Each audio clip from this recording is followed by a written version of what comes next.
Good morning. This is Steve Nicholson from International Food Products in St. Louis. This is we're Wednesday, October 12th, going over the supply and demand reports the USDA put out this morning. This is we're going to focus on sugar this time on this video and talk a little bit about sugar. And we did see a significant tightening of the sugar S&Ds, the U.S. sugar S&Ds this morning. And let's look at new crop first. Surprisingly, USDA did not make any changes on the production side for both sugar beets or sugar cane for the 2011-12 crop year. But having said that, they did increase the demand side significantly for the new crop, and with that, it took ending stocks down to 889,000 short tons per raw value, which took the stocks-to-use ratio to 7.7% versus 9.8% last year. So that's a significant move, and is my recollections, that's the lowest stocks-to-use ratio I've seen in U.S. sugar in quite some time, if not on record historically. Now we should back up a little bit. When we look at the old crop S&D, they did make some changes there, and they did reduce ending stocks there and took the stocks-to-use ratio to 12.2%.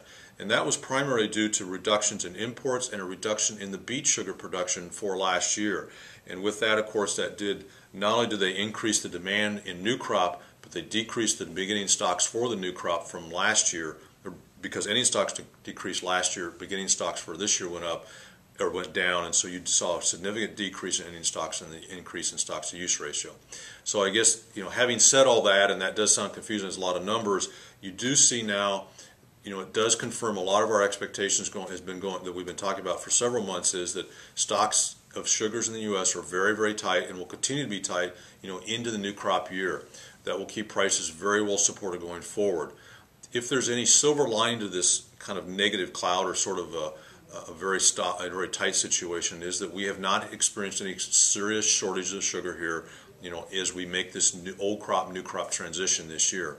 So, people have done a good job of planning, and I have to give, a lot of credit to both the supply community and the end user community making plans for that. So, well, hopefully we can get into the new crop, and it is coming out of the ground. The sugar beets are coming out of the ground.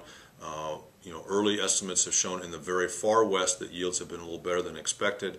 I don't think we've got into the heart of the Red River Valley to really know how those yields are coming yet. But suffice it to say that supplies are very tight, and it looks like they will remain that way into the new crop year. So thank you for viewing.